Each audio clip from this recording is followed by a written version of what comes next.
Now, what I'd like to give you is what I think are the 5 major pieces to the life puzzle. 5 major pieces to the life puzzle. If we can study each of the pieces and then put it all together, the chances of it running well are just a lot better. Mr. Showoff gave me a simple formula when I first met him and let me give it to you. He said there's usually about a half dozen things makes 80 of the difference. There's about a half dozen wealth things, about a half dozen health things that can give you the 80 solution to the problem. Then Mr. Showoff said be a student of those half dozen basic things. Pretty good advice. Success is not doing extraordinary things. Success is doing ordinary things extraordinarily well. So if you just learn to do it well, key things well. Learn to speak well. Poor people can talk and rich people can talk. Well, it looks like rich people will talk better. Learning to speak is called survival. Learning to speak well is called success. So let me give you what I think are fundamental pieces to life, and we'll take it from there. Here's the first one, philosophy.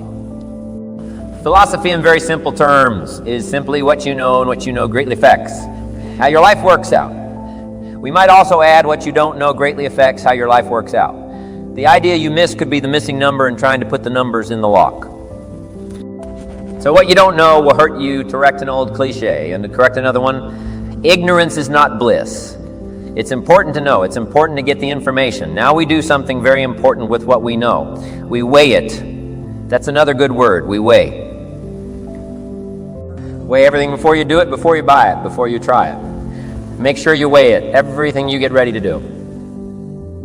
You get to decide whether it's a major or a minor. And you don't want to give minor things major time.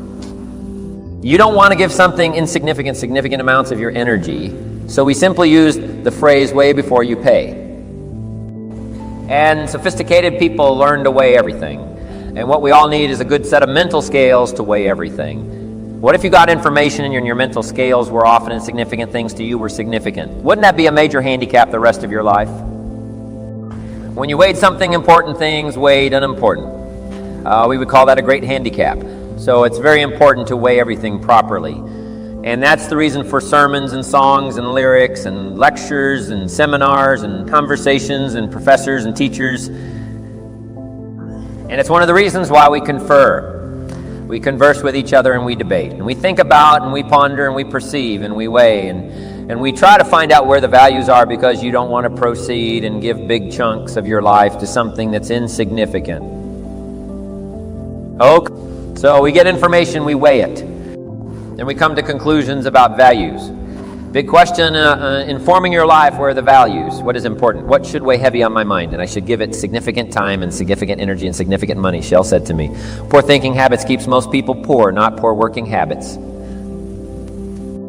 Most people work hard, but they don't think hard.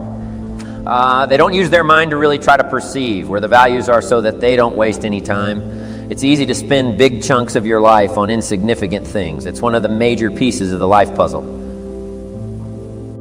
What you think about knowledge, how you weigh it, the conclusions you come to, the values you've perceived thinking. If you really want to help somebody change their life, you have to start changing their mind. Change their philosophy, change how they think. Somebody said, well, just motivation. That'll do it. And the answer is no, motivation won't do it.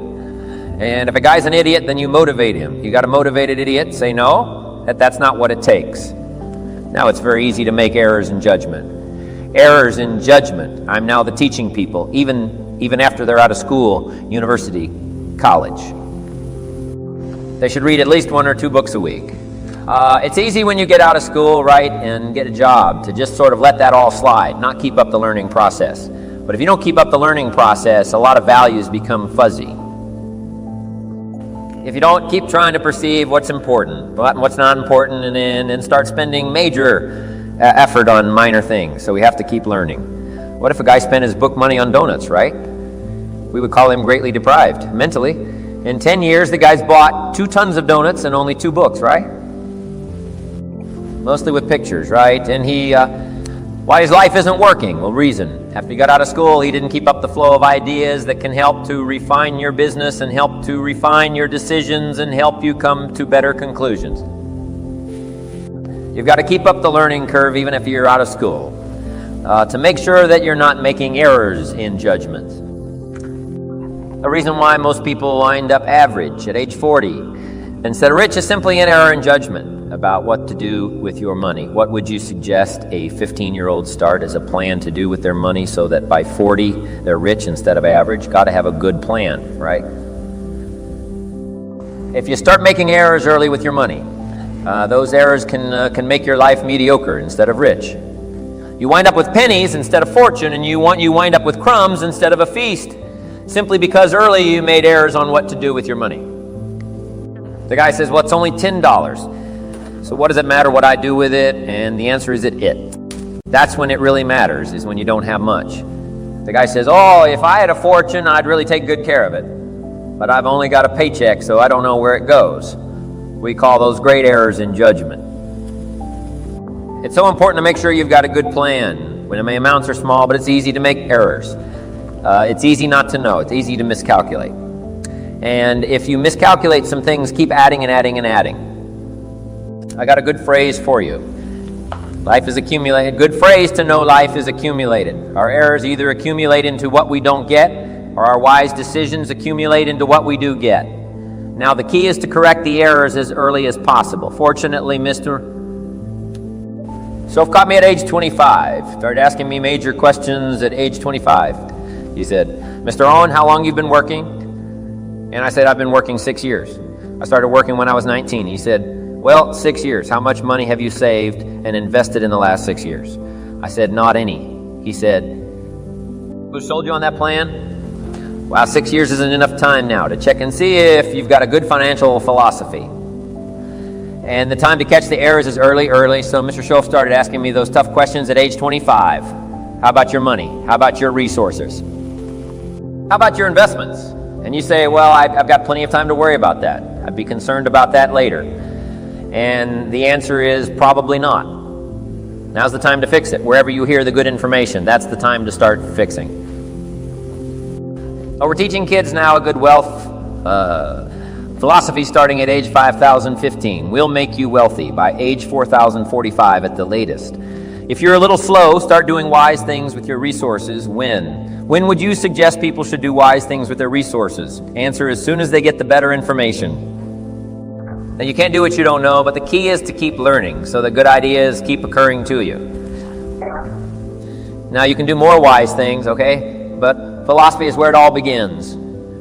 What you know now, to know wise things, you simply have to study as you're doing. Keep up the reading, keep up the conversations, keep up the listening to lectures. Keep going through the information. Keep stashing it away, taking the notes, right? There's no better way to adjust your philosophy than to have a continual flow of ideas. That's the first piece of the life puzzle. Philosophy, now here's two. Philosophy determines attitude. Attitude is simply how you feel. First, what you know sets the sail of your life. Now how you feel starts taking you there. Attitude. Now there's all kinds of ways to feel right. You can feel good or you can feel bad. Here's one attitude. If this is all they pay, I'm not coming early and I'm not staying late on the job. That's an attitude, right? This is all they pay. I don't come early and I don't stay late.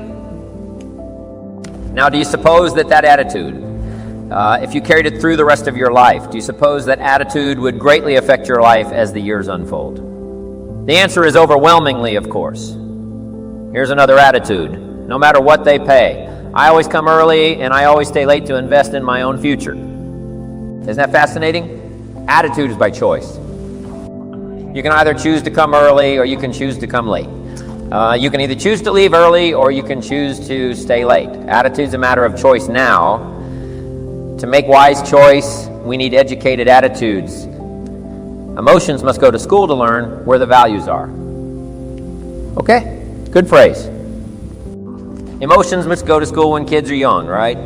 A 3-year-old, falls on the floor and kicks his feet and screams. We say, well, that's okay when you're 3, but it isn't okay when you're 30, right? As a little kid, right? You can retaliate and punch somebody out. But when you're 23, we say no. No, you got to learn now to take that emotion and send it to school and find out where the values are. It's okay to feel strong, but you've got to learn to restrain yourself in a society if you want life to go well for you. So attitudes now become a matter of educated choice. Educated choice. But how we feel is going to greatly determine how our life works out now. It's how you feel about a variety of things. Let me give you a list one. It's how you feel about the past. Now, when you're young, you haven't got that much past to feel about, but I'm sure you've had some ups and downs. You've had some wins and losses. So part of our attitude is based on how we feel about the past. Some people are still carrying the burdens of the past. They're affected by some difficulties, some losses, whatever. They're carrying it around like a burden. Instead of using the past as a school, they're using it as a threat to their life. So part of it is solving the attitude about the past, how you feel about it. 2, it's how you feel about the future. Facing the future. Very important key part of our life now. There's 2 ways to face the future. Here they are. One, anticipation. That's one way to face the future. Anticipation. Here's the other way, apprehension. Now, most people face the future with apprehension primarily because they bought somebody else's view. They don't have their own future well designed. Also, in the absence of having your own future well designed, you have a tendency to be persuaded by somebody else's future. Here's what's going to happen. Here's what's going to happen. Boy, it's easy to let your days be clouded by all of that. So someday, somewhere along the line, you've got to start settling for sure. How you feel about the future and how you feel about it greatly determines what you do. If you don't feel good about the future by having goals set, you take what we call uncertain steps. It's difficult to be confident about the day if you don't have your future well designed. So here's one of the keys to do about your future. Set goals.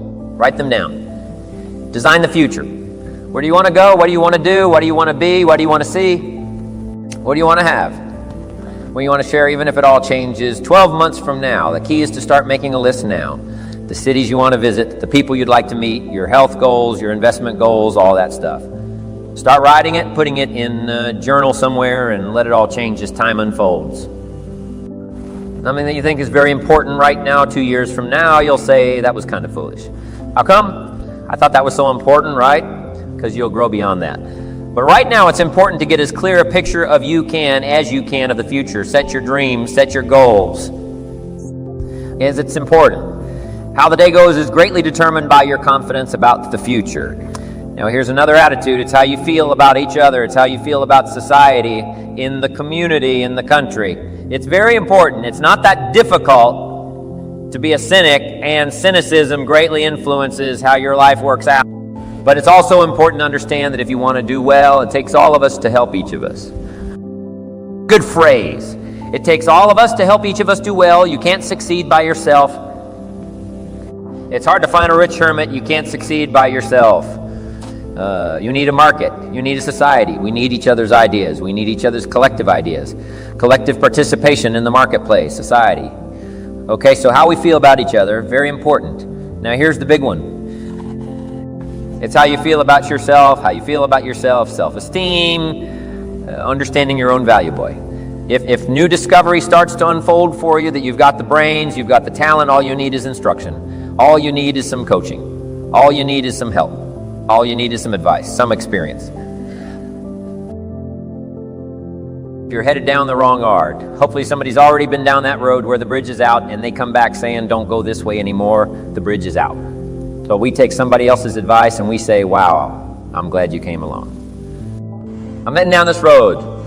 So learning from other people's experiences, picking up all the ideas so that we can feel good about ourselves.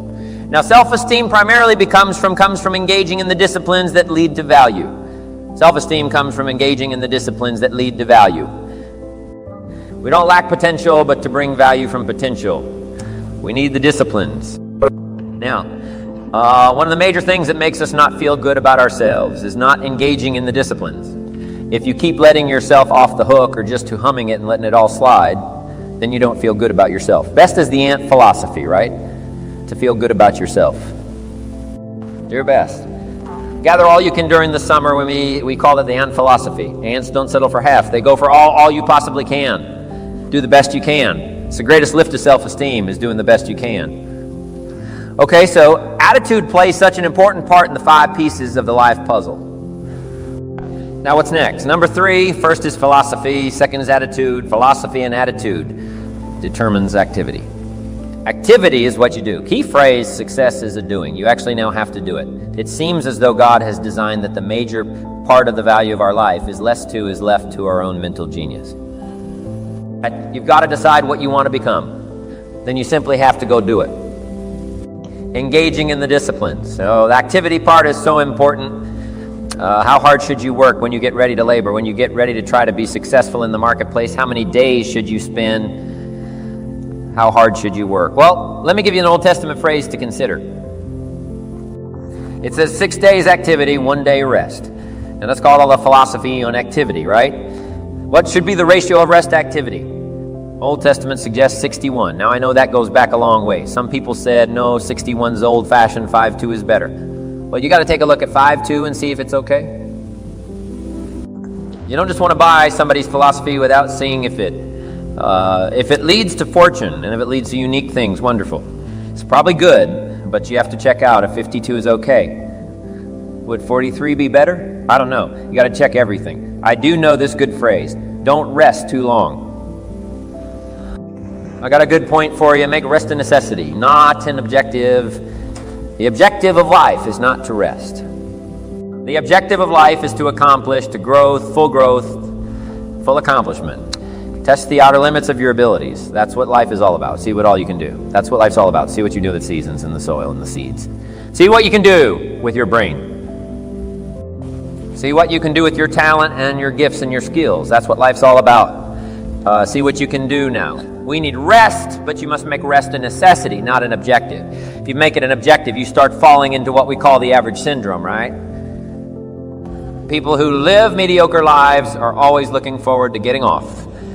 Successful people are always looking forward to getting on. Successful people don't want off, they want on. They want to get on with the job. They rest only enough to gather strength. So consider that in your argument, in your debate on how hard should you work. Let me give you another Bible philosophy. My parents made sure I was a pretty good scholar by the time I was 18, and I'm an amateur on the Bible.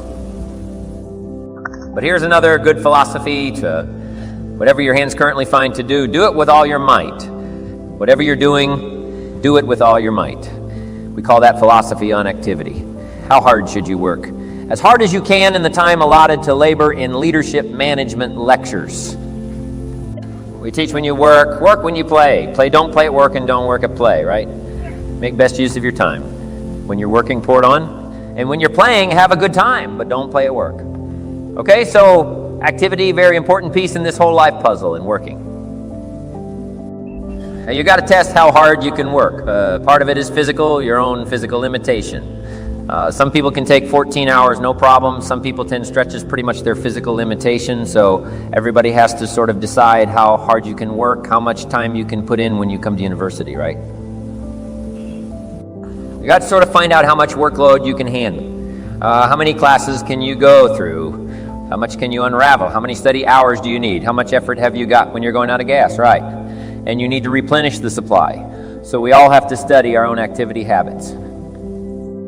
But let me give you what I think is the best philosophy. It is simply do the best you can in activity. We call it doing your best. A man asked me one time, he said, I'm making about $50,000 a year. Isn't that enough? What would you tell somebody? A businessman said to me, he said, my kids aren't starving, and he said, I got my bills paid. And he said, we're doing pretty good, and I'm making about $50,000 a year. Isn't that enough? He asked me, what do you suppose I told him? I said, yes, it's enough if it's the best you can do. We don't call any amount enough. We call your best enough. I said, if you're capable of making $1 million a year, and you make $50,000 a year, we call you loser. And we don't call you loser because of the difference between $50,000 and $500,000. We call you loser because you're not doing your best. If you do your best and you make $10,000 a year, that's enough. If you do your best and you make $1 million a year, that's enough. Enough is not the difference between 10,000 and a million. Enough is simply doing the best you can. So that's the key to the good life. When the day is finished, if you say, did I do my best? And if I'm not doing my best, why not? Do I got some errors in my philosophy that says, hey, half effort's okay, just slide by ho-hum it. Cross your fingers and everything will work out. Hopefully say no. I don't want to take those kind of chances. I don't want to drift. Okay, so activity, just put a big question mark on activity and say, here's a major piece of life to keep checking. Make sure I'm doing my best. That's all I require. My best. A group of psychiatrists asked me to come and lecture for them in Los Angeles one time, which I thought was interesting since I only went to 1 year of college. And then in the middle of my lecture, I had the audacity to say, ladies and gentlemen, let me tell you what I think most messes with the mind. They said, what do you think most messes with the mind? I said, I think what most messes with the mind is simply doing less than you can. It sets up all kinds of psychic problems. Doing less than you can guess when you really feel good about yourself. When you've done the best you can, you don't even have to win the full price. If you do the best you can, we call that the ultimate winning. Doing the best you can. Wow. There's nothing like the soaring self-confidence that comes from putting out what we call full effort in whatever you do. It's called full effort, philosophy, activity, attitude leads to full results. And that's what life is all about. Putting the first three together, good philosophy, attitude, high activity, they get the ultimate called results. I got a good phrase for you. Results is the name of the game. Now, the challenge of life is a very simple phrase. Let me give it to you. I think you'll find it interesting to at least ponder. The challenge of life is to make measurable progress in reasonable time. Measurable progress in reasonable time first. We don't want to be unreasonable with time. If you and I agree to do something 5 minutes later, I'm asking you, how are you doing? You say, I haven't left the building yet. You can't ask in 5 minutes. 5 minutes is too soon. That's unreasonable. And if I don't ask you for 5 years, we call that too late. You can't wait 5 years and you can't go 5 minutes, right? We all have to learn what is reasonable time to expect somebody to make progress, to grow, to change, to develop. And so all of us have to learn, especially if you're going to become leaders, entrepreneurs, if you're going to have management responsibilities and work with people, you got to understand what is reasonable time. We don't want to be unreasonable with time, but here's what else we expect measurable progress in reasonable time. How many years should the child spend in 4th grade? Approximately about 1. You say, well, if they're nice kids, would you give them 3 or 4? You say, no, you can't spend 4 years in 4th grade. It's unacceptable. We put on the family pressure. We put on peer pressure, right? We put on all kinds of pressure. You can't spend 4 years in 4th grade. Now, wouldn't that be interesting if we applied the same kind of social pressure all of our lives? What would be acceptable to society for wise investments to have been made by age 30, so that you can really properly take care of yourself and your family? Somehow we've missed those standards, right? Shouldn't it be popular to be wealthy by age 40? And shouldn't we look at somebody who by age 45 is not at least financially independent, saying, where have you been? Tibet. Bangladesh, you probably have spent, you mean you've been here all this time, right? Shouldn't we make it a bit unacceptable not to be well off in what we call reasonable time? But what if a guy spent his potential fortune on non-essentials from age 15 to age 45? Shouldn't we call that unacceptable? Shouldn't teenagers ask their parents, how come we're not rich? We live in a rich country. This is America. Aren't those good questions? How about the wisdom of a good plan versus a poor plan? What if a man was a farmer and he ate his seed, corn, instead of planting it? He ate it. Wouldn't he make arrangements to go get his children and say the kids aren't safe? The man's insane. He eats his seed corn. He doesn't plant it. Wow.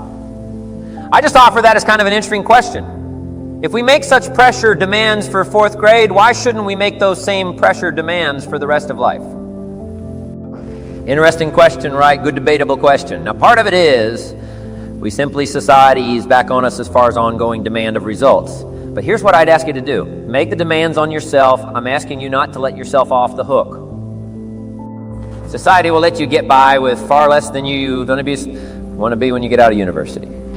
How many books will the community demand that you read every month? Approximately about none. So if you're going to do the extra reading, guess what? You got to develop that philosophy and put that pressure on yourself. But what I'm asking you to do is take a good look at results. Now, another reason why we look at results at age 25, results at age 30 on a wide variety of things. Health and wealth and culture and sophistication and lifestyle and uniqueness. We keep checking all those results. Here's why. To see if there's any errors in activity. Guess how easy it is to make errors in activity? It's easy. We teach in our leadership series. Don't mistake movement for achievement. Sometimes it's easy to be faked out by being busy. Guy's busy 10 hours a day, but he's going in figure eights. The guy's not making progress. He's stalled, but he's busy, and he thinks being busy is going to do it. Say no. You got to be busy doing the right things. So maybe you need activity fix. Maybe you need attitude fix. Who knows? Guy who says, since they don't pay well, I come late and leave early. We say, John, that's going to affect you all your life, and you've probably got the results to show it. Or maybe we need a correction of philosophy. That's why we check results. Now here's the last piece in the life puzzle. It's called lifestyle. Lifestyle is simply how you choose to live. They call lifestyle the genius of living. Now here's what's exciting about lifestyle. As a subject of one of the major pieces of the life puzzle, all of us can choose.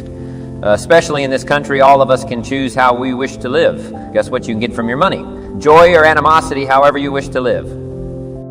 A father takes a $10 bill and wads it up and throws it at his son and says, if you need the darn stuff that bad, take it. We call it money without style.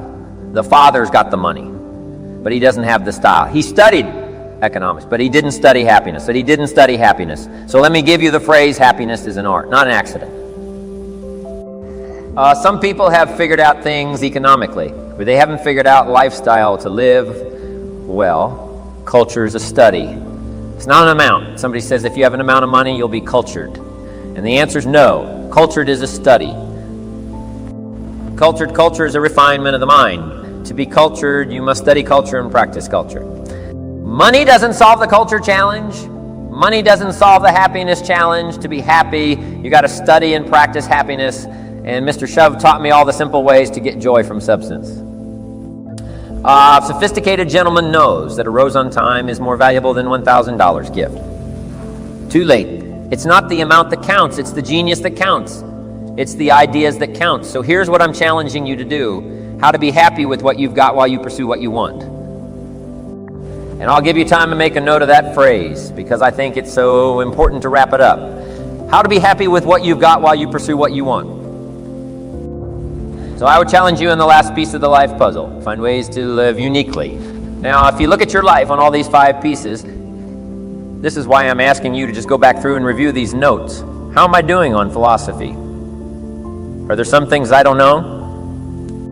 Am I making some errors in judgment that's going to bring me to no good end, right? 3 years from now, 5 years from now, key phrase, 10 years from now, you will arrive. The question is where? Good question, where? And the follow-up is now's the time to fix the next 10 years. Now's the time to fix the next 10 years. And hopefully with discussion of these 5 subjects, we've given you some viewpoints, at least from my experience. And hopefully I've done a little coaching here today and you can take these subjects and debate them and talk about them and think about them and they'll help you with life in the future.